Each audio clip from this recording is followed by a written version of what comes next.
Play జ్ఞానం ఘోషిస్తుంది అంటుంది కదా, యేసుప్రభు అంటారేంటి మీరు? జ్ఞానం ఎవరు?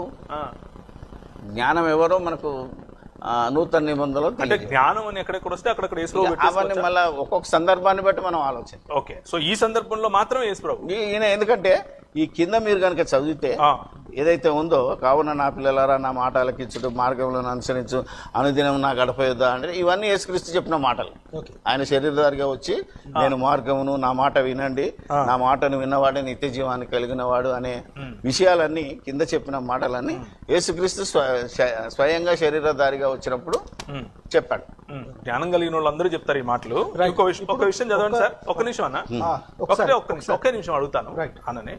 ఒకసారి 7:4 చదవండి సార్. అదే వీక్షకులకు సామెతలే మీరు చదివి, మీరు అదే కాంటెక్స్ట్ లో నేను కాంటెక్స్ట్ నాకు అక్కవని తెలుగుతో నాకు చెలిక. యేసు ప్రభు మాకు అక్కన, చూడండి యేసు ప్రభు మాకు చెలిక. జాగ్రత్తగా వినండి. యేసుక్రీస్తు వారిని గురించి మాట్లాడుతూ ఏమండి, సామెతల గ్రంథంలో పుట్టి తిని అనుంది. చాలాసార్లు మనం చెప్పిన మాటని. దీన్ని వీళ్ళు ఏం చేస్తున్నారు అంటే, ఇది జ్ఞానం అంటే యేసుప్రభు వారు కాదు. ఈ మాటలు మీరు వినే ఉంటారు. ఏమండి, జ్ఞానం అంటే ఇది యేసువారికి సంబంధించినది కాదది. జ్ఞానం అన్న ప్రతి చోట మన యేసుప్రభు వారికి అది వర్తింప చేయకూడదు. కనుక సామెతల గ్రంథం 8వ అధ్యాయం ప్రారంభం నుంచి మనం చూస్తే ఏమండి ఏముంది, ఒకసారి మనం తీద్దాం కూడా. సామెతల గ్రంథం 8వ అధ్యాయం 1వ వచనం నుంచండి. జ్ఞానము ఘోషించుచున్నది, వివేకం తన స్వరమును వినిపించుచుంది. వివేకానికి స్వరం ఉంటుందా? ఏమండి, ఓకే. త్రోపక్క రాజవీధుల్లో మొత్తానికి మాట్లాడుతుంది. మానవులారా మీకే నేను ప్రకటించుచున్నాను అని ఇవన్నీ చెబుతున్నాడు ఆయన. జ్ఞానము లేని వారులారా జ్ఞానం ఎట్టే అనేది తెలుసుకునడి. ఏమండి, ఇవన్నీ మాట్లాడుతూ 22వ వచనం వచ్చేసరికి ఏం మాట్లాడుతున్నాడు చూడండి. 22వ వచనం. పూర్వకాలమందు తన సృష్టారంభమున తన కార్యములో ప్రథమమైన దానిగా యెహోవా నన్ను కలుగజేసెను. అంటే మొట్టమొదటిగా నేను ఉన్నాను, నా తర్వాతే ప్రకృతి, నా తరువాతే సమస్తం, సర్వమును నా వల్లే కలిగాయి. జ్ఞానము, ఆ జ్ఞానము ఎవరిని క్రొత్త నిబంధనలో వివరణ ఇచ్చిందని మనం చెబుతున్నాం. ఎందుకంటే పాత నిబంధన కేవలం ఛాయారూపకమైనది. కొత్త నిబంధనలో జ్ఞానం అనగానే ఎవరని చెప్పారు? క్రీస్తు దేవుని జ్ఞానమును, దేవుని శక్తియునై ఉన్నారు. అంటే క్రీస్తుకు మరో పేరు జ్ఞానమనుందా? ఉంది. క్రీస్తుకు మరో పేరు జ్ఞానమా? అవును, జ్ఞానమే. దేవుని జ్ఞానం ఆయన. అలాగే దేవుని శక్తి అని కూడా పిలవచ్చు. అలాగని శక్తి ఉన్న చోట, ప్రతి బైబిల్లో శక్తి ఉన్న ప్రతి చోట దెయ్యపు శక్తి అని ఉంది. అయితే అది ఆయన కాదు. దెయ్యముల జ్ఞానము అనుంది. కనుక జ్ఞానం అంటే అది యేసుప్రభుకి అప్లై చేస్తామా? కాదు. ఏ మాట ఎక్కడ అప్లై చేయాలో, ఏ వైరు ఎందులో పెట్టాలో ఎలక్ట్రీషియన్గా తెలుస్తుంది. ఏమండి, మీలాంటి వాళ్ళకి ఇచ్చారనుకోండి, ఏం చేస్తారు? టోటల్గా ఫ్యూజులు ఎగరగొడతారు. ఈరోజు ఈ త్రిత్వవాదులు బైబిల్లో ఏ వచనం దేనితో కనెక్ట్ చెయ్యాలో అని తెలియక, బైబిల్ పైన అవగాహన లేక, ఏమండి అక్షర జ్ఞానం కూడా వీళ్ళకి అర్థం కాక, ఎందరు చూసారా, దేవా అంటే ఏంటంటే తండ్రి అయిన దేవుడు కుమారుని దేవుడా అంటున్నాడని హెబ్రీ పత్రికలో మాట చూపించారు. కానీ దాని ప్రాచీన మాటలోనికి వెళితే అది ఏ మాట ఎవరు పలుకుతున్నారు, కోరహ కుమారులు రాసింది ఎంత స్పష్టంగా మనకు అర్థమైంది. ఇదండి వివరణ. కనుక ఇప్పుడు ఈ మాటను మనం చూడగలిగితే అక్కడ ఏమన్నాడు చూడండి. పూర్వకాలమందు సృష్టారంభంలో తన కార్యములు ప్రథమమైన దానిగా యెహోవా నన్ను కలుగజేసెను. ఏమండి, అనాది కాలం మొదలుకొని మొదటి నుండి భూమి ఉత్పత్తి అయిన కాలం పూర్వము నేను నియమించబడి తిని, ప్రవాహజలములు లేనప్పుడు, నీళ్లతో నిండిన ఓటలు లేనప్పుడు నేను పుట్టి తిని. ఈ పదం వాళ్ళకు దొరికింది కాబట్టి యేసు పుట్టలేదు, యేసు పుట్టినవాడు కాడు, యేసు స్వయంభవుడు. ఏమండి, నిజానికి నేను ఆ రోజు ఒకటే చెప్పాను, రేపు చెప్తాను. పుట్టుక అనేది రేపు కదా మన సబ్జెక్టు. ఏమండి, తండ్రి అయిన దేవునికి యేసుప్రభు పుట్టాడా అన్న టాపిక్లో రేపు కదా మాట్లాడతాను. అసలు పుట్టుకంటే ఏంటి, యేసుప్రభు పుట్టడం అంటే ఏంటి, అసలు ఎప్పుడు పుట్టాడు, ఎప్పటి నుంచి ఉన్నాడు, ఈ టోటల్ వివరణ మీకు రేపు సాయంత్రం ఇస్తాను. క్లారిటీ వస్తుంది మీకు. కనుక డోంట్ వరీ. ఏమండి, కనుక ఈ త్రిత్వవాదులు ఇక్కడ సామెతల్లో పుట్టి తిని అనే మాట ఉంది. ఈ పుట్టి తిని అంటే యేసుప్రభు పుట్టాడా మనం ఒప్పేసుకోవాలి. ఏమండి, ఒప్పుకోకపోతే ఏం చేయాలి? అంటే హెబ్రీ పత్రికలో రాసిన మాట తప్ప? ఏమండి, నీవు నా కుమారుడువు, నేడు నేను నిన్ను కని ఉన్నాను అంటే కన్నాడు అంటే ప్రారంభం ఉన్నట్టే కదా, తండ్రి అయిన దేవునిలో నుంచి వచ్చినట్టే కదా. ఏమండి, నేను పుట్టాను, నీతిని గూర్చి సాక్ష్యం ఇచ్చుటకు నేను పుట్టి తిని అంటే యేసుప్రభు వారు చెప్పిన ఈ మాటలన్నీ కూడా క్రొత్త నిబంధనలో ఉన్నాయి కనుక వాటన్నిటినీ వ్యతిరేకించడం కోసం పాత నిబంధనలోకి వచ్చేసి సామెతల గ్రంథంలో ఉన్న మాట యేసు గూర్చిన మాట కాదు. యేసును గూర్చిన మాటలు కావా? జ్ఞానం అనగానే యేసును గూర్చిన మాటలు కావా? ఏమండి? మరి ఇంతకీ ఈ మాటలలోనే అసలు యేసుక్రీస్తు వారి జ్ఞానమైతే మీకు ఒక మాట చూపించి అసలు సామెతల గ్రంథం 8వ అధ్యాయంలో ఏ జ్ఞానానికి ఆయన పేరు ఆపాదించాలి అనేది ఇప్పుడు మీకు వివరణ ఇస్తాను, జాగ్రత్తగా చూడండి. మొట్టమొదటిసారిగా ఇప్పుడు మీరు చూడవలసింది యోహాను సువార్త 14వ అధ్యాయం 6వ వచనం. వెరీ కేర్ఫుల్, జాగ్రత్తగా చూడండి. యోహాను సువార్త 14వ అధ్యాయం 6వ వచనం. యోహాను సువార్త 14వ అధ్యాయం 6వ వచనం. యేసు అంటున్నాడు ఏమని? నేనే మార్గం, సత్యం, జీవం అంటున్నాడు. అంటే యేసుక్రీస్తు వారికి ఏమన్నారనమాట? ఆయన ఏమని పిలవచ్చు? జీవం, ఇంకా మార్గం, సత్యం. సత్యమైన, మార్గమైన, జీవమైన నేనే అన్నారు. ఎవరు ఆయన అంటున్నారు? ఈ మాట ఎవరన్నారు? యేసు అంటున్నారు. అంటే యేసు వారిని 3 విధాలుగా సంబోధించవచ్చా? మార్గము అని సంబోధించవచ్చా లేదా? సత్యము అని సంబోధించవచ్చా లేదా? జీవము అని సంబోధించవచ్చా లేదా? సంబోధించవచ్చు. ఓకే, కనుక యేసువారు ఈ 3 లక్షణాలు యేసువారిలో ఉంటే సామెతల గ్రంథం 8వ అధ్యాయంలోని ఈ 3 అక్కడ ఉన్నాయో లేదు ఇప్పుడు మీకు చూపిస్తాను. ఎందుకంటే వీళ్ళు కాదు కాదు కాదు కాదు కాదు అంటున్నారు కదా. ఏమండి? జ్ఞానం అంటే యేసు ప్రభు కాదు అనేస్తున్నారు కదా. దానికోసం ఏంటి ఇప్పుడు మీకు చూపిస్తాను. కమాన్, ఇప్పుడు మీరు చూడాలి. ఏమని? సామెతల గ్రంథం 8వ అధ్యాయం చూడండి. సేమ్ అదే కదా, ఇప్పుడు 8వ అధ్యాయం కదా మన డిస్కషన్ టాపిక్. సామెతల గ్రంథం 8వ అధ్యాయం 7వ వచనం చదవండి మొదట. సామెతల గ్రంథం 8వ అధ్యాయం 7వ వచనం. నా నోరు సత్యమైన మాటలు పలుకును, దుష్టత్వము నా పెదవులకు అసహ్యం. అంటే జ్ఞానానికి పెదవులు ఉన్నాయా?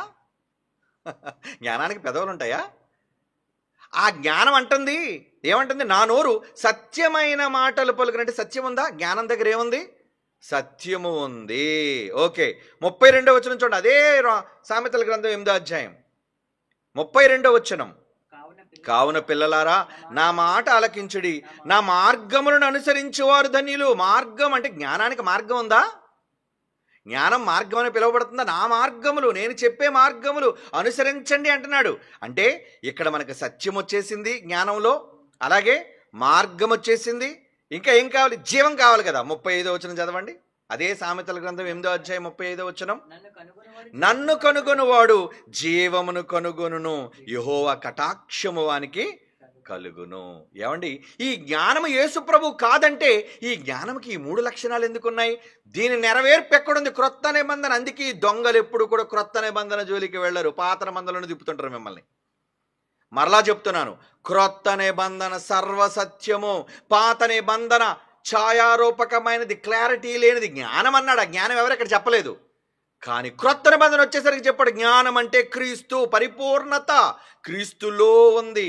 క్రీస్తే బయలుపరిచాడు, క్రీస్తు వచ్చి చెప్పాడు. అక్కడ జ్ఞానం ఎవరంటే ఆ జ్ఞానం నేనేం రా. ఒరే త్రిత్వవాదులారా, ఒరే అంధులారా, వినండిరా, ఆ జ్ఞానము నేనే.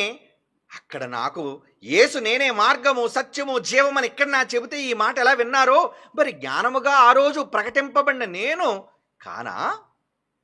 నాలో సత్యము లేదా? నాలో జీవము లేదా? నాకు మార్గములు లేవా? ఉన్నాయి అని సామెతల గ్రంథం 8వ అధ్యాయంలోని ఎంత స్పష్టంగా 3 లక్షణాలు. ఏమండి? యేసుక్రీస్తు వారకున్న 3 లక్షణాలను గురించి జ్ఞానంలో చెప్పబడిందే. ఇంకా వీళ్ళు కళ్ళు తెరవబడటం లేదు. చూసారా? అంధులు, అవిశ్వాసులు, తండ్రిని కుమారుని అంగీకరించలేని అవిశ్వాసులు. అందుకే యుగ సంబంధమైన దేవత వాళ్ళమ్మ ఎవరు? మహాదేవత ఉంది, యుగదేవత. ఆ దేవత ఈ గుడ్డివాదులందరికీ కళ్ళు మూసేసి, రే మనకి ఒక్క దేవుడేరా ఉన్నాడు, 3 దేవుళ్ళు లేరురా, ఒక్క దేవుడే 3గా ప్రత్యక్షమయ్యాడురా, 3గా కనిపించే ఏకదైవం రా అని తప్పుడు బైబిలులో లేని తప్పుడు మాటలను ప్రజలకు పరిచయం చేస్తూ మన మాటలను వాళ్ళ చివరికి వాళ్ళ వాదాన్ని నిరూపించుకోవడానికి ఒకడేమంటున్నాడు? ఇందాక మీకు చెప్పాను కదా, ఒకడేమంటున్నాడు? ఇది ఒక దైవ రహస్యం. దైవ రహస్యమా?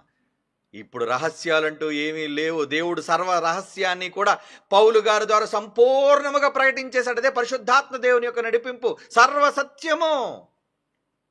ఏమండి?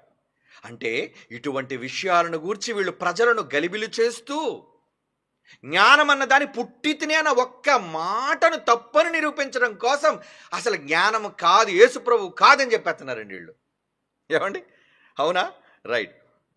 ఇప్పుడు మరొక మాట మనం ఆలోచించాలి. అంటే ఇక్కడ మనకు చెబుతున్నట్లుగా సామెతల గ్రంథంలోని ఏమండి సామెతల గ్రంథంలో ఉన్న దానికి జ్ఞానము అంటే వాళ్ళు ఎలాంటి కౌంటర్లు మాట్లాడుతున్నారు. ఇప్పుడు క్లిప్ మీకు వేసి చూపిస్తాను చూడండి. ఇప్పుడు లేడులేండి అతడు ఏమండి లేకపోయినా వీళ్ళు ఎలాంటి వాదాలను ప్రజల మధ్యకు పెట్టి ఏమండి ఇప్పుడు ఈ వీడియోలో వేస్తున్న ఏ వ్యక్తి పక్షాన మనం మాట్లాడలేదు. It is only an evidence అంతే. అందులో కనిపించే ఒక జాన్ అనే వ్యక్తి కావచ్చు, అందులో కనిపించే మరొక ఇద్దరు వ్యక్తులు కావచ్చు.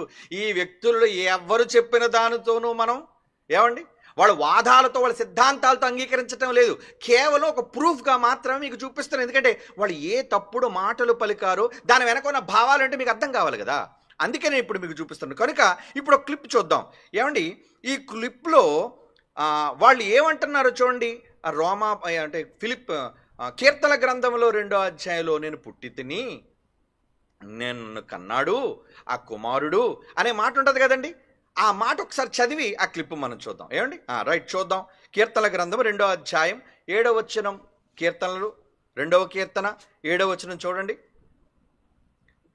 కట్టడను నేను వివరించేదను, యెహోవా నాకు ఇలాగ సెలవిచ్చును, నీవు నా కుమారుడువు, నీవు నా కొడుకు నాయన, నేడు నేను నిన్ను కని ఉన్నాను, నేను కన్నాను నాయన, నిన్ను కన్నాను అని చెబుతున్నాడు. అంటే ఒక తండ్రి అయిన దేవుడు ఒక కుమారుడైన దేవుణ్ణి కన్నాడు, జన్మనిచ్చాడు అని పాత నిబంధనలో కూడా ప్రవక్తల గ్రంథాలను కూడా యథార్థంగా రాయించాడు దేవుడు. ఈ యథార్థంగా వ్రాయించిన సంగతిని ఈ దొంగలు ఎలా మలి చేశారు తెలుసా అండి. దానికి అన్న మాట మీకు చెప్తాను, అతని నోటి నుంచి మీరు విందురు. కానీ ఇది భవిష్యవాణట. ఏంటి భవిష్యవాణ అంటే భవిష్యత్తులో పుట్టబోయే యేసు కుమారుని గూర్చి ఆ రోజు కీర్తన గ్రంథములో రాయిస్తున్న భవిష్యమట. భవిష్యమా అంటే భవిష్యత్తు అయితే ఎలాగుంటుంది, ఫ్యూచర్ టెన్స్ మాట్లాడితే ఎలా చేయాలి, ఎలా ఉంటుంది అన్నది అతని మాటలు విన్న తర్వాత మీకు ఎక్స్ప్లెనేషన్ ఇస్తారు. కమాన్ ప్లే. ఏమండి ఆ క్లిప్లో 9 నిమిషాల 20 సెకండ్లు అక్కడ చూడండి. ఇక్కడ సౌండ్ పెట్టండి దాన్ని. ఇది ఒక క్రైస్తవ ఛానల్, ఇందులో కూర్చొని మాట్లాడుతున్నారు. ప్లే చేయనా. 9 నిమిషాల 20 సెకండ్లు సౌండ్. నీవు నా కుమారుడవు, సౌండ్ కని ఉన్నాను. మళ్ళా ముందు నుంచి చేయండి. రెడీ, అలర్ట్గా ఉండాలి మీరు. మోకాళ్ళు ఏం చేస్తాను లేదా మిమ్మల్ని అందరినీ. ఆయన దేవునికి పుట్టినవాడు, దేవుడు కన్నాడు అంటున్నాడు. దేవునికి పుట్టినట్టు మీరు చూపించండి అంటున్నారు. పరలోకంలో దేవుడు నేను నిన్ను కన్నాను అన్నాడు. ఎక్కడ? అక్కడనే. నీవు నా కుమారుడవు, నేడు నిన్ను కని ఉన్నాను. ఇది నేమేమంటున్నామంటే ఇది యేసుక్రీస్తు ప్రభువు పుట్టబోయేందుకు, లేకపోతే ఆయన పుట్టుకకు చరిత్రలో మానవులుగా ఒకానొక సమయంలో పుట్టబోతున్నాడు, దాని గురించినటువంటి భవిష్యవాణి ఇది, లేకపోతే దాని గురించినటువంటి ప్రవచనము. ఆ ప్రవచనం యేసుక్రీస్తునందు నెరవేరింది అన్నది సార్వత్రిక క్రైస్తవ సంఘం యొక్క అభిప్రాయం. సార్వత్రిక సంఘం యొక్క అభిప్రాయం అంటే నీ అభిప్రాయాలు ఎవరికి కావాలి? ఏమండి సార్వత్రిక సంఘం ఎవరు? అసలు సార్వత్రిక సంఘం బైబిల్ అంగీకరించిన వారు సార్వత్రిక సంఘం. ఆ సంఘం సత్యానికి స్తంభమై ఉండాలి. ఏమండి వీళ్ళు మాట్లాడే మాటల్లో యేసుప్రభు కూర్చా మాటట నేడు నిన్ను కని ఉన్నాను అని చెప్పింది అప్పటికి కనలేదు. భూమి మీద మనిషి పుట్టబోతున్నాడు, యేసుప్రభు పుట్టబోతున్నాడు. ఏమండి ఈ మాట కీర్తనలో రాయబెట్టప్పుడు యేసుప్రభు పుట్టలేదని వీళ్ళ ఉద్దేశం. ఏమండి కనుక పుట్టబోతున్నాడు, ఆ పుట్టబోయే దాని గురించి కనబోతున్నాను అని చెప్పడానికి రాయబడిన భవిష్యవాణిది. ఇది సార్వత్రిక సంఘం అంతా కూడా అంగీకరించినది ఏమండి అని చెబుతున్నాడు. ఓకే ఏమండి భవిష్యవాణ ఒక్కసారి ఇప్పుడు మీరు కీర్తనలు 2:7 చదవండి. భవిష్యవాణి అయితే ఎలా ఉండాలో తర్వాత రెఫరెన్స్ కూడా మీకు చూపిస్తాను. చదవండి మరలా. కమాన్ తీసేయండి మొహాలు. ఓన్లీ విట్నెస్కే. నీవు నా కుమారుడువు, బాగా వినండి. నేడు నేను నిన్ను కని ఉన్నాను, కనబోచున్నానా? టెన్సెస్ మీకు తెలియాలి. కని ఉన్నాను అన్నాడా, కనబోచున్నాను అన్నాడా? కని ఉన్నాను అంటే పాస్ట్ టెన్సా, ప్రెజెంట్ టెన్సా, ఫ్యూచర్ టెన్సా? ఏమండి కని ఉన్నాను ఏ చిన్న పిల్లడు 5వ తరగతి పిల్లడికి అడిగితే చెప్తాడండి. ఏమండి టెన్సెస్ తెలిస్తే కదండి పిల్లలకి. ఏమండి కని ఉన్నాను అన్న పదం కన్నాడురా, బెత్తం పట్టుకొని చెప్పాలి. కన్నాడు, కని ఉన్నాను అంటే అప్పటికి పుట్టేశాడు అని అర్థం. దీన్ని బలపరచడానికి ఒక మాట చూపిస్తాను. యెషయా గ్రంథం 9వ అధ్యాయం 6వ వచనం. యెషయా గ్రంథం 9వ అధ్యాయం 6వ వచనం చూడండి. Past tense, present tense, future tense కూడా తేడాలు తెలియదు వీళ్ళకి. ఏలి అనగా మనకు శిశువు పుట్టును అన్నాడా, పుట్టెను అన్నాడా? అంటే పదాల వెనక ఉన్న భావం, పుట్టెను అంటే పుట్టేశాడు.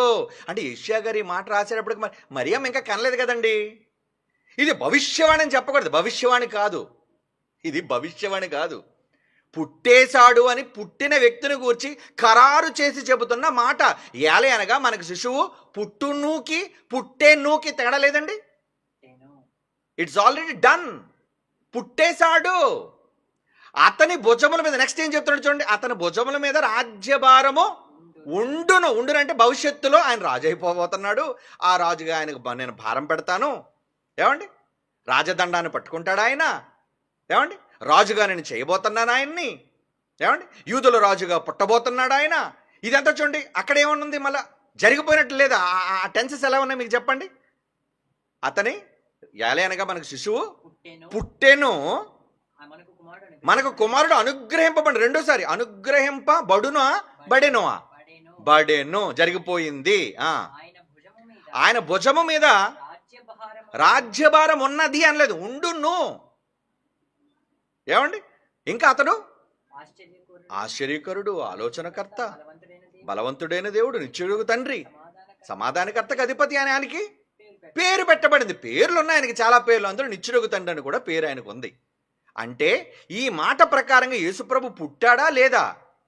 అప్పటికే పుట్టేశాడు. అబ్రహాం పుట్టక మునిపే ఉన్నానని కమిట్మెంట్ ఇచ్చాడు కదండి. నేను ముందే ఉన్నాను. మన కుమారుడు అనుగ్రహింపబడ్డాడు, ఇంకా పుట్టాడు, ఉన్నాడు. ఏమండి, ఏమనుందో మొదటి మాట ఏమనుందో? శిశువు పుట్టెను. పుట్టాడా శిశువు? యేసుప్రభు పుట్టాడా? ఏ శిశువు కోసం మాట్లాడుతున్నా ఇక్కడ? రాజుగా కాబోయే యేసు క్రీస్తు అనే శిశువు గురించి చెబుతూ పుట్టెను అంటున్నాడు. పాస్ట్ టెన్స్, జరిగిపోయింది. ఆయన ప్రారంభంలోనే తండ్రికి జ్యేష్ఠ కుమారుడుగా జన్మించాడు. ఏమండి, ఇప్పుడు భవిష్యత్తు చెప్పాలనుకోండి. ఇప్పుడు వీళ్ళు అన్నారు చూస్తారు భవిష్యవాణి అని, ఏదో పెద్ద పేరు అందంగా ఉందని చెప్తున్నారు భవిష్యవాణి అని. ఏమండి, ఆ భవిష్యవాణిలో ఒకళ్ళు అనుకుంటే ఆ భవిష్యవాణి ఎలాగుంటుందో వీళ్ళకి చూపిద్దాం ఇప్పుడు. ఏమండి, యెషయా గ్రంథం 7వ అధ్యాయం 14వ వచనం చూడండి. 9:6 కదా మనం చూసాం. పుట్టెను అని ఎక్కడుంది? అదే యెషయా ప్రవక్త 7వ అధ్యాయం 14వ వచనంలో ఏం చెప్తున్నాడు చూడండి. కాబట్టి ప్రభు తానే ఒక సూచన చూపెను కాదు, చూపును. అంటే ఇదేంటి అర్థం? చూపించబోతున్నాడు, ఫ్యూచర్లో జరగబోయేది అని అర్థం. ఆలకించుడి, కన్యక గర్భవతి అయి కుమారుని కని అతనికి ఇమ్మానుయేలుని పేరు పెట్టెనువా? పెట్టును అంటే భవిష్యత్తులో జరగబోయేదాన్ని. జరిగిపోయింది వేరు, జరగబోయేది వేరు. ఇది ప్రవచనం. అప్పటికి ఇంకా యేసు ప్రభు కన్య గర్భాన పుట్టలేదు, కానీ తండ్రి దగ్గర పుట్టాడు, ఉన్నాడు. ఉన్న వ్యక్తిని గురించి పుట్టెను అంటున్నాడు. ఏమండి, బాగా వినండి బైబిల్లో మాటలు. జరగబోయే ప్రవచనను గురించి ఏమంటున్నాడు? కన్యక గర్భవతి కుమారుని కనును అంటున్నాడు. చూడండి, మరి ఇప్పుడు కీర్తన 2:7 మరలా చదవండి. ఇప్పుడు ఇది past tense, present tense, future tense మనం చదివాం కదా. అక్షరాల జ్ఞానం అంటారు దీన్ని. అరే దుంపలబడికి వెళ్ళారా మీరేమైనా? ఎండాకాలం చదువా? అంటే చెప్పిన దానిలోని భావజాలం కూడా అర్థం కాని వీళ్ళు ఎలా అండి బోధకులు అయిపోయారు వీళ్ళు. 2వ అధ్యాయం 7వ వచనం, యెహోవా నాకు ఎలాగ సెలవిచ్చాను, నా తండ్రి యెహోవా అంటే తండ్రి నాకు సెలవిచ్చాడు. ఏమని? నీవు నా కొడుకువి, నేను నిన్ను కన్నాను. కని ఉన్నానా? కనబోదును అన్నాడా? కని ఉన్నాను అంటే కీర్తన గ్రంథంలో ఈ మాట వ్రాసేటప్పటికీ కుమారుణ్ణి కన్నాడా లేదా? కన్నాడు అన్నది బైబిల్ చెప్పిన నిత్య సత్యం. ఈ యథార్థాన్ని ఎలా అపార్థం చేస్తారు చూసారు కొత్త నిబంధనలు వీళ్ళు. ఇది భవిష్యవాణి అన్నట్టు యేసుప్రభు కోసం చెప్పింది. ఎక్కడుంది బైబిల్లో? కీర్తన 2:7 జరగబోయే దాని గురించిన భవిష్యవాణిని ఎక్కడుంది బైబిల్లో? లేదు. Okay, right. ఇప్పుడు ఇంకొక మాట మీకు చూపిస్తాను చూడండి. అంటే వీళ్ళు మాటలను ఎలా వక్రీకరిస్తున్నారు. కమాన్, టైమింగ్ 12 minutes 14 seconds దగ్గర నుంచి చూడండి, లేదా 12 minutes నుంచి అయినా వేయండి. ఇక్కడ వీళ్ళు ఏం చెప్తున్నారో చూడండి. జ్ఞానముతో అంటే జ్ఞానం పుట్టేసింది అంటారు కదా, ఈ జ్ఞానం యేసుప్రభు కాదు. పుట్టిన ప్రతి చోట జ్ఞానం అంటే యేసుప్రభు అని మీరు ఎలాగ అప్లై చేస్తారని వ్యంగ్యంగా ఎలా హేళన చేసి అక్కడున్న మరొక వ్యక్తిని హేళనగా మాట్లాడుతున్నారు. ఎలా మాట్లాడుతున్నారో చూద్దాం. కమాన్ ప్లే. జ్ఞానం ఘోషిస్తుంది అంటుంది కదా, యేసుప్రభు అంటారేంటి మీరు? జ్ఞానం ఎవరు మనకు నూతన నిబంధనలో అంటే తెలియజేయబడింది. జ్ఞానం అని ఎక్కడెక్కడ వస్తే అక్కడ యేసు ప్రభు అవన్నీ పెట్టేసుకోవచ్చా? మళ్ళీ ఒక్కొక్క సందర్భాన్ని బట్టి మనం ఆలోచన. ఓకే, సో ఈ సందర్భంలో మాత్రం యేసు ప్రభు. ఈయన ఎందుకంటే ఈ కింద మీరు కనుక చదివితే ఏదైతే ఉందో, కావున నా పిల్లలారా నా మాట ఆలకించుడు, మార్గంలో అనుసరించు, అనుదినం నా గడప యొద్ద అంటే ఇవన్నీ యేసుక్రీస్తు చెప్పిన మాటలు. ఆయన శరీరధారిగా వచ్చి నేను మార్గమును, నా మాట వినండి, నా మాటను విన్నవాడే నిత్య జీవాన్ని కలిగిన వాడు అనే విషయాలన్నీ కింద చెప్పిన మాటలన్నీ యేసుక్రీస్తు స్వయంగా శరీరధారిగా వచ్చినప్పుడు చెప్పాడు. జ్ఞానం కలిగిన వాళ్ళు అందరూ చెప్తారు ఈ మాటలు. ఒక విషయం చదవండి సార్, ఒక్క నిమిషం అన్న, ఒకే నిమిషం అడుగుతాను అన్ననే. ఒకసారి 7:4 చదవండి సార్. అదే వీక్షకులకు సామెతలే మీరు చదివి, మీరు అదే కాంటెక్స్ట్ లో నేను కాంటెక్స్ట్. నాకు అక్కవని తెలుగుతో నాకు ఇప్పుడు యేసు ప్రభు మాకు అక్కన, చూడండి, యేసు ప్రభు మాకు చెలికత్త. యేసు ప్రభు మాకు అక్క అంటే జ్ఞానం అని ఉంది. 7వ అధ్యాయం మరలా నాన్న ఆ మాట రిపీట్ చేసి ప్లే చేయండి. 7వ అధ్యాయంలో సామెతల కోసం అతను చెప్తున్న మాట చదవండి, గట్టి చదవండి అన్న. ఇది జ్ఞానంతో నాకు అక్కవని తెలుగుతో నాకు ఇప్పుడు యేసు ప్రభు మాకు అక్కన, యేసు ప్రభు మాకు చెల్లి. రైట్, వీక్షకులకు సమయం. రైట్, 7:4 జాన్ అన్న, 7:4. యేసు ప్రభు మాకు అక్క 7:4 ఏముంది అక్కడ మాట? ఓకే, పాస్ చేయండి. ఆ మాట కదండి ఆయన నోటంబడి ఆ మాట వచ్చింది. మరలా ఆ ఒక్క మాట మరలా ప్లే చేయండి, ఎందుకంటే మీరు ఇది నోట్ చేసుకోవాలి ఈ పాయింట్. వీళ్ళు ఎంత జ్ఞానహీనంగా వీళ్ళు బైబిల్ని వక్రీకరించి మాట్లాడుతున్నారు అనేది మీకు తెలియాలి. ఓకే, 7:4 సామెతలే. నేను కాంటెక్స్ట్ బయటికి వెళ్ళలేదు, సందర్భం అదే. చదవండి, గట్టి చదవండి అన్న. ఇది జ్ఞానంతో నాకు అక్కవని తెలుగుతో నాకు చెలికత్త. యేసు ప్రభు మాకు అక్కన, యేసు ప్రభు మాకు చెలికత్తెన. ఓకే, ఓకే నాన్న. అంటే ఆయన ఉద్దేశంలో అక్కడ జ్ఞానం అనే ఆ పదాన్ని ఏమన్నాడు? మాకు అక్క అంటే యేసుప్రభు మాకు అక్క, యేసుప్రభు మాకు చెలికత్త. యేసుప్రభు అక్క కాకూడదా? యేసుప్రభు నాన్న అయితే తప్పు లేదట, యేసుప్రభు దేవుడైతే తప్పు లేదట. ఇప్పుడు యేసుప్రభుకున్న రకరకాల క్యారెక్టర్లు చూస్తాను. కమాన్, ఇప్పుడు మీరు చూడాలి. తర్వాత వీళ్ళ తాలూకా వివరణ ఇస్తాను, బుర్ర పగిలిపోదు మీకు. ఏమండి, వీళ్ళు ఎలా బైబిల్ని వక్రీకరిస్తున్నారో అన్నది. ఎందుకంటే ఈ సాక్ష్యం ఎందుకు చూపించానంటే మీకు అర్థం కాలేదు. ఎవరో అనేసారు, నేనంటే ఎవరన్నారో మీకు తెలియదు. ఏమండి, ఓకే, ఇప్పుడు ఒక మాట మీకు చూపిస్తాను, జాగ్రత్తగా చూడండి. అంటే జ్ఞానం మాకు అక్క అని అన్నాడు కదా, అంటే యేసుప్రభు జ్ఞానమే అనుకుందామండి. అంటే జ్ఞానం అని చెప్పాం కదా, యేసుప్రభు అక్క అవుతాడా మాకు అని చాలా వ్యంగ్యంగా మాట్లాడుతున్నాడు. జ్ఞానం అంటే యేసుప్రభు కాదు, జ్ఞానం అక్క అవుతా ఎలాగవుతుంది మనకు అనేది కదా వాళ్ళ వాదన.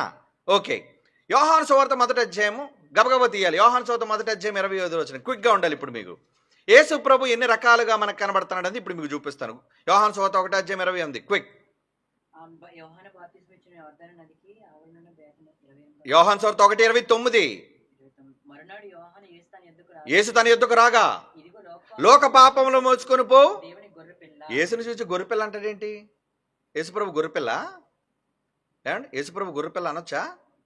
తప్పులేదండి, అనొచ్చు. గొర్రెపిల్ల అంటే అక్కడ తోక 4 కాళ్ళు 2 చెవులు ఉన్నాయని కాదు. అక్కడ గొర్రెపిల్ల లాంటి వధింపబడే స్వభావం అది అందులో మనం తీసుకోవాల్సింది. ఓకే, నెక్స్ట్ యోహాను సువార్త 1వ అధ్యాయం 1వ వచనం. ఆది యందు వాక్యముండును అంటే యేసుప్రభుకున్న మరో పేరేంటి? వర్డ్, వాక్యము. అంటే వాక్యం అని నేను పిలవచ్చా? జ్ఞానం అంటే వీళ్ళకి తప్పట, వాక్యం అని మాత్రం అనొచ్చట. ఓకే, వాక్యమా కాదు ఆయన? వాక్యమే. యోహాను సువార్త 8వ అధ్యాయం 12వ వచనం చూడండి. యోహాను సువార్త 8వ అధ్యాయం 12వ వచనం. నేను లోకమునకు వెలుగు అన్నాడు. వెలుగా అంటే టార్చ్ లైటా? ఏమండి, హెలజిన్ లైటా? ఏ లైటు? ఏమండి, వెలుగు అన్నాడు. అంటే యేసుప్రభుని వెలుగని కూడా సంబోధించచ్చా? వెలుగుని సంబోధించవచ్చు, గొర్రెపిల్లని సంబోధించవచ్చు, వాక్యమని సంబోధించవచ్చు. జ్ఞానం అని మాత్రం మనం అనకూడదు, తప్పు. వీళ్ళకి ఎందుకంటే పెద్ద భూత మాట, ఎందుకంటే పుట్టేశాడన్నారు కదా. పుట్టడం అనేది చాలా పెద్ద పాపం. మరి వీళ్ళు పుట్టుక పాపమో తెలీదు, మనందరి పుట్టుక పాపులుగా చేస్తున్నారో తెలీదు. అంటే పుట్టుకలో కూడా పాపాన్ని ఎతికే దౌర్భాగ్యులైన వాళ్ళు. ఏడు దేవుడు సంసారం చేసి కన్నాడు అనుకున్నారా? మనలా అంగాలతో కన్నాడు అనుకున్నారా? ఈ మూర్ఖులదే అనుకుంటున్నారు. ఈరోజు చాలామంది ఇతర విశ్వాసులైన వాళ్ళు దేవుడికి పిల్లలుగా మనల్ని ఒప్పుకోరు. ఎందుకంటే దేవుడికి మనం పిల్లలం ఏంటండి? మనమంతా దేవునికి దాసులం అండి. ఖండానికి మనకి ఆయన ఏమైనా సంపర్కం చేశాడా? కనుక మన దేవుడికి కూడా మనం పిల్లలం కాదు అని క్రైస్తవులు కూడా ఈరోజు అలా మారిపోయారండి. క్రైస్తవులు కూడా ఏమన్నా తెలుసా అండి, మనం ఇప్పుడు దేవుడికి పిల్లలం కాదండి, మరేంటి జంతువులు కన్నా కొంచెం గట్టోళ్ళు. జంతువులు పెద్ద జంతువు అనమాట నువ్వు, సోషల్ యానిమల్ అని ఎవడ అన్నట్టు మనం కూడా ఒక సాంఘిక జీవి. దేవుని కుమారుడు మాత్రం అనడానికి నోరు రాదు. కోతికి పుట్టామని ఒప్పుకుంటాడు కానీ దేవుని కొడుకు అంటే మాత్రం ఒప్పుకోడు. ఏమండి? రైట్, వెలుగని ఒప్పుకోవాలి. ఇప్పుడు ఇంకోటి చూద్దాం. యోహాను సువార్త 10వ అధ్యాయం 8వ వచనం చూడండి. యోహాను సువార్త 10వ అధ్యాయం 8వ వచనం. గొర్రెల పోవు ద్వారం నేనన్నాడు, గేట్ అయినా. ఇందాడేమో గొర్రెపిల్ల అన్నాడు, ఇక్కడేమో ఆ గొర్రె వెళ్ళే ద్వారం నేను అంటున్నాడు. ఏమండి? ఇప్పుడు ఇంకోటి చూపిస్తాను చూడండి, వీళ్ళు షాక్ అయిపోయేది. 2 కొరింథీ 11:2. 2 కొరింథీ పత్రిక 11వ అధ్యాయం 2వ వచనం చూడండి. ఇక్కడ ఏమన్నాడు చూడండి. దేవాసక్తితో మీ ఎళ్ళ ఆసక్తి కలిగి ఉన్నాను, పవిత్రురాలైన కన్యక మీరైతే ఒక్కడే పురుషుడు ఉన్నాడా, ఒక్క పురుషుడు క్రీస్తుకు సమర్పింపవలనని మిమ్మల్ని ప్రదానము చేసి తిని. అంటే క్రీస్తు భర్త ఎవరికి ప్రదానం చేస్తారు చెప్పండి? వరుడికి వధువుని ప్రదానం చేస్తారు, అంతేనా? ఇప్పుడు యేసుప్రభు ఎవరు? వరుడు. మీరెవరు? వధువా వధువులా? ఏమండి? అరే రూపకాలంకారం రా, మెటఫారికల్ లాంగ్వేజ్. అక్కడ గొర్రెన్నా, గొర్రె పిల్లన్నా, వరుడన్నా, ద్వారమన్నా, జీవాహారమన్నా, ఏమండి వెలుగన్నా, ఇవన్నీ పర్యాయ పదాలు. జీవమన్నా, మార్గమన్నా, సత్యమన్నా, ఇవన్నీ యేసు క్రీస్తుకు వారికి కలిగిన ఎన్నో అద్భుతమైన పేర్లు. అవునా కదా? మీరు చెప్పండి. అంటే ఇప్పుడు యేసుప్రభు మాకు వరుడు అంటే నువ్వు భార్యవా అంటే నిన్ను తీసుకెళ్ళి సంసారం చేస్తాడనా అనుకోవాలి. అంటే వీళ్ళు ఎలా నేర్పిస్తున్నారు అంటే అక్కడ యేసుప్రభు వరుడు అన్నాడంటే మరి వీళ్ళిద్దరికీ శోభనం జరుగుతుందా? అలా ఆలోచించకూడదురా మూర్ఖుడా. ఏమండి? కొంతమంది మూర్ఖులు మాట్లాడుతూ ఎవరో ఈ మధ్యన షార్ట్ కట్ చేసి పెట్టారు. ఎందుకంటే నేను ఎప్పుడు సోషల్ మీడియాలో ఫాలో అవును కానండి, ఈ పిల్లలు గ్రూప్స్లో పెడుతుంటారు కదండి. అబ్రహాము గర్భంలో లేవి ఉన్నాడు, పుట్టాడు అప్పుడే అంటే ఒకడు వ్యంగ్యంగా మాట్లాడితే ఏమన్నాడు తెలుసా అండి? అయితే అబ్రహాము గారు శారాను కూడితే వీళ్ళందరూ పుట్టారు అంటే లేవి కూడా కూడినట్ట. అంటే మునుమనవడు ఒక మా అమ్మ దగ్గర, ఏమంటే ఒక ముత్తవ్వ దగ్గర పడుకున్నట్లుగా నోరు ఎలా వచ్చింది వీళ్ళకి అనడానికి? ఏమండి? అక్కడ బైబిల్ చెప్పడు ఒక విధమున చెప్పిన ఒక విధంగానే ఆలోచించాలి, ఒక విధమును చెప్పిన ఎడలా. అంటే ఎలా పడితే ఏదైనా అప్లై చేసేసి వాళ్ళు అనుకున్న భావాలను తప్పు చేయటం కోసం ఎవరినైనా చెడుగా చేస్తారా? ఇప్పుడు చూసారా, ఈ ముందు బోధకుడు మాట్లాడుతూ ఈ త్రిత్వవాది ఏం మాట్లాడుతున్నాడు? మనకు అక్క జ్ఞానం, మనకు అక్క చెల్ల, ఇప్పుడు రండి, ఇప్పుడు సరిగ్గా రండి, ఆ మాట దగ్గరికి మీకు వివరిస్తాను ఇప్పుడు ఆ మాట ఏంటో. ఏమండి? చదవండి ఇప్పుడు ఆ మాట. సామెతల గ్రంథం 7వ అధ్యాయము మొదటి నుంచి కూడా ఆలోచిద్దాం. ఎందుకంటే జ్ఞానం గురించి మాట్లాడుతుంది కాబట్టి ఏముందో. నా కుమారుడా నా మాటలు మనసు నుంచుకొనుము, నా ఆజ్ఞలను నీ యొద్ద దాచిపెట్టుకొనుము. ఒక తల్లి జ్ఞానయుక్తంగా ఒక కుమారుడికి చేస్తున్న ఉపదేశం ఏదైనా జ్ఞానం అయితే యేసుక్రీస్తు వారు ఒక మంచి సత్యము జీవము కలిగిన మాట. ఏంటన్నాడు? నా ఆజ్ఞలను నీ మనస్సు నుంచుకుని ఏళ్ళ నీ కనుపాపాలని ఉపదేశంను కాపాడేళ్ళని నువ్వు బ్రతుకుతావు నాయన. నీ వ్రేళ్లకు వాటిని కట్టుకొనుము, నీ హృదయపు పలకల మీద వాటిని రాసుకొనుము. హృదయపు పలకల మీద రాసుకునేది ఏంటి చెప్పండి? వాక్యమా కాదా? బాగా వినండి. హృదయపు పలకల మీద వ్రాసేది అని పాత నిబంధనలో ఉన్న మాట క్రొత్త నిబంధనలో ఎక్కడుంది మీరు చెప్పండి? ఏమండి? మెత్తని హృదయములను పలకల మీద వ్రాయబడిన మా పత్రిక మీరే కారా అని పౌలు కొరింథీయులకు రాసిన ఏమండి 2వ పత్రిక 3వ అధ్యాయం 3వ వచనం ఏమంటున్నాడు చూడండి ఒకసారి. మళ్ళీ అక్కడ అలా కొంచెం మూయకండి. 2 కొరింథీ పత్రిక 3వ అధ్యాయం 3వ వచనం 2వ వచనం నుంచి కూడా చూడండి ఏమంటున్నాడు అక్కడ?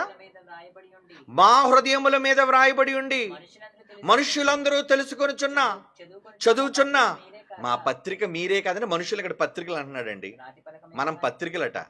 మన హృదయముల మీద వ్రాయబడిన పత్రిక అంటే జ్ఞానమా కాదా? పత్రిక అంటే వాక్యమా కాదా? ఈరోజు 66 పుస్తకాల్లోని పత్రికలు పౌలు రాసిన పత్రికలు అంటారే, ఆ పత్రికలు వాక్యమా కాదా? ఆ వాక్యము క్రీస్తా కాదా? ఎస్, క్రీస్తు అయితే ఇప్పుడు పాత నిబంధనకి రండి. ఎవరిని గురించి చెబుతున్నాడు ఈ మాట అంతా? ఇక్కడ ఛాయారూపకంగా ఉన్నా అక్కడ స్పష్టంగా చెబుతున్నాడు. అక్కడ క్లారిటీతో ఏమని చెప్తున్నాడండి? ఇక్కడ 2వ వచనం, సామెతల గ్రంథం 7వ అధ్యాయం 2వ వచనం. నా ఆజ్ఞలకు నీవు మనసు నుంచుకొని నీ కనుపాపాలని ఉపదేశమును కాపాడేళ్ళు నువ్వు బ్రతుకుదువు. నీ వేళ్లకు వాటిని కట్టుకొనుము, నీ హృదయపు పలక మీద వాటిని రాసుకొనుము. వెంటనే అన్నాడు చూడండి, జ్ఞానముతో నీవు నాకు అక్కవనియు, తెలివితో నీవు నాకు చిలికెత్తవని చెప్పు. అంటే ఒక జ్ఞానం చూసి నిజంగా ఒక నీకు అక్క అయితే, ఒక అక్క అంటే అక్క పెద్దది ఎప్పుడు కూడా నీకు ఏం చెప్తుంది? ఒక తమ్ముడికి ఏం చెప్తా చెప్పండి? అక్క, అరే నాన్న తమ్ముడు జాగ్రత్తగా వెళ్ళు తమ్ముడు. ఒక చెలికత్తే, ఒక స్నేహితురాలు, ఒక ఫ్రెండ్ అయితే ఏం చేస్తుంది? జాగ్రత్త, వెళ్ళేటప్పుడు జాగ్రత్త. ప్రేమించేవాళ్ళు తమ ప్రేమించిన వ్యక్తులకు చెప్పే జాగ్రత్త. అంటే జ్ఞానము చెలికత్తి కాకూడదా? జ్ఞానము ఒక అక్క కాకూడదా నీకు? జ్ఞానము ఏమండి గొర్రెపిల్ల అవగాలేంది, జ్ఞానమేమో వెలుగు అవగాలేంది, జ్ఞానమేమో ఏమండి గొర్రెల ద్వారం అవగాలేంది, జ్ఞానము వరుడు అవగాలేంది. జ్ఞానము అక్క అయితే భూత. ఏమండి అక్క అంటే వీళ్ళు మూర్ఖులైన వాళ్ళు ఎలా వక్రీకరిస్తారు? మళ్ళీ వీళ్ళకి ఒక ఛానల్, దాంట్లో కూర్చొని డిస్కషన్. ఎవరో ఎదుట మాట్లాడుతుంటే అతను ఏదో టట మాట్లాడుతున్నాడు ఆయన, ఎందుకంటే కరెక్ట్గా మాట్లాడలేకపోతున్నారు వాళ్ళు. ఏమండి సరైన జవాబు చెప్పడం. దేవుని పిల్లలారా, ఇలా వాళ్ళని కన్ఫ్యూజ్ చేసి ఈ లోకాన్ని విడిచిపెట్టక ముందే ఎన్నో అబద్ధాలను ప్రజల మధ్య నాటిపోయారండి వీళ్ళందరూ కూడా. ఇప్పుడు లేపేస్తున్నాం కూకటి వేళ్లతో వాటన్నిటినీ. ఇంకో చెప్తాను చూడండి, ఇందులో ఇంకొక రకంగా కూడా ఆలోచించాలి. జ్ఞానముతో నీవు నాకు అక్కవని సందర్భం చదవండి ఇప్పుడు. అదే అధ్యాయం 7వ అధ్యాయం కదా మనం చదువుతున్నాం. సామెతల గ్రంథం 7వ అధ్యాయం 4వ వచనం నుంచి మనం చూద్దాం ఒకసారి. జ్ఞానముతో నీవు నాకు అక్కవనియు, తెలివితో నీవు నాకు చెలికెత్తవనియు చెప్పుము. అవి వెంటనే కంటిన్యూషన్. అది అవి నీవు జార స్త్రీ యొద్దకు పోకుండా, ఇచ్చకములాడు పరస్త్రీకి లోబడకుండా నిన్ను కాపాడును. నాయన, ఆ జార స్త్రీ ఉందే, ఆ వేశ్య స్త్రీ ఉందే, దాని దగ్గరికి వెళితే నువ్వు నాశనం అయిపోతావు నాన్న, నీ బతుకు నాశనం అయిపోద్దు నాన్న, నీకు జబ్బును అంటిస్తుంది నాయన. అంతే కదండి. ఈరోజు రెడ్ లైట్ ఏరియాలోకి వెళ్తే ఏముంటుంది అక్కడ? టోటల్గా వినీరియల్ డిసీజెస్, వైరల్ డిసీజెస్, HIV లాంటి భయంకరమైన ప్రాణాంతకమైన వ్యాధులు వ్యాపించే ప్రాంతం అది. అలాంటి దాని గురించి హెచ్చరిక చేస్తూ జ్ఞానం ఏమంటుంది? ఒక అక్క నీకు చెప్పకూడదు, ఒక తమ్ముడుగా, అరే నాన్న నువ్వు రెడ్ లైట్ ఏరియాకి వెళ్ళొద్దు నాన్న అని ఒక అక్క తమ్ముడికి చెప్పకూడదా? ఒక స్నేహితురాలు తన స్నేహితుడికి చెప్పకూడదా?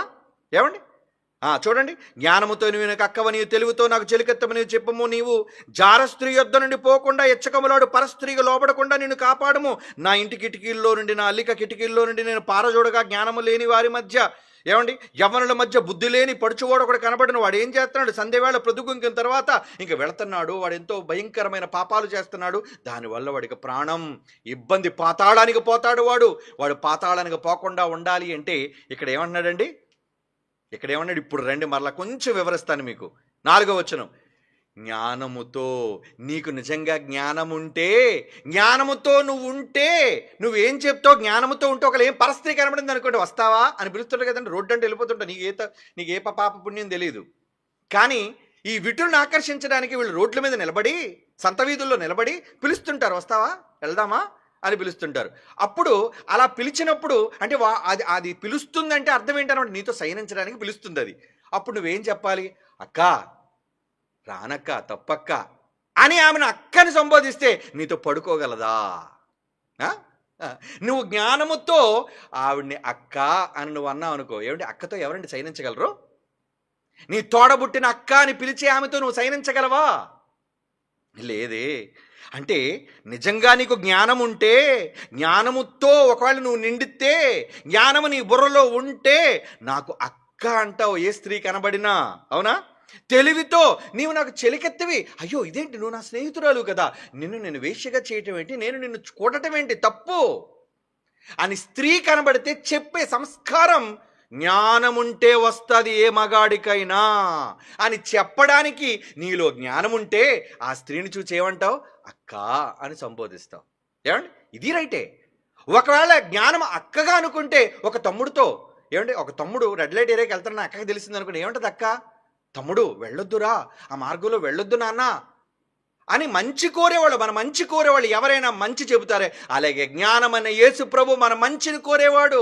మెత్తని హృదయములను పలకల మీద వ్రాయబడిన జ్ఞానము, వాక్యము, ద్వారము, జీవము, జీవాహారము, జీవ జలము, ఏమండి వరుడు కదా. ఇన్ని యేసు ప్రభువుకి ఉన్న పేర్లు ఉండగా తప్పులేదు, కానీ జ్ఞానము అంటే తప్పటండి ఇది. ఏమండి అంటే వీళ్ళు ఎంత మూర్ఖులు! వాళ్ళు అనుకున్న తప్పుడు సిద్ధాంతాన్ని ధృవీకరించడం కోసం, ఏమండి ప్రజల మధ్య దాన్ని చొప్పించడం కోసం ఇప్పుడు ఏడు చెప్పండి, యేసుప్రభు మాకు అక్క? యేసుప్రభుకు నువ్వు భార్య కాగా లేనిది? యేసుప్రభు అన్నాడు మీరందరూ నా స్నేహితులు అన్నాడు. యేసుప్రభు అన్నాడు నేను ద్వారం అన్నాడు. యేసుప్రభు అన్నాడు నేను గొర్రెపిల్ల అన్నాడు. ఇన్ని రకాలుగా యేసుప్రభు పిలవబడగలిగింది జ్ఞానం అని పిలవబడితే తప్ప? ఆ జ్ఞానం నీకు మంచి చెప్పకూడదా?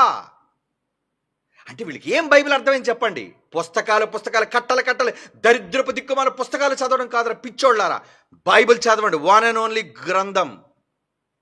బైబిల్ చదివితే మహాజ్ఞాన విజ్ఞానం ఉన్నది ఇందులో.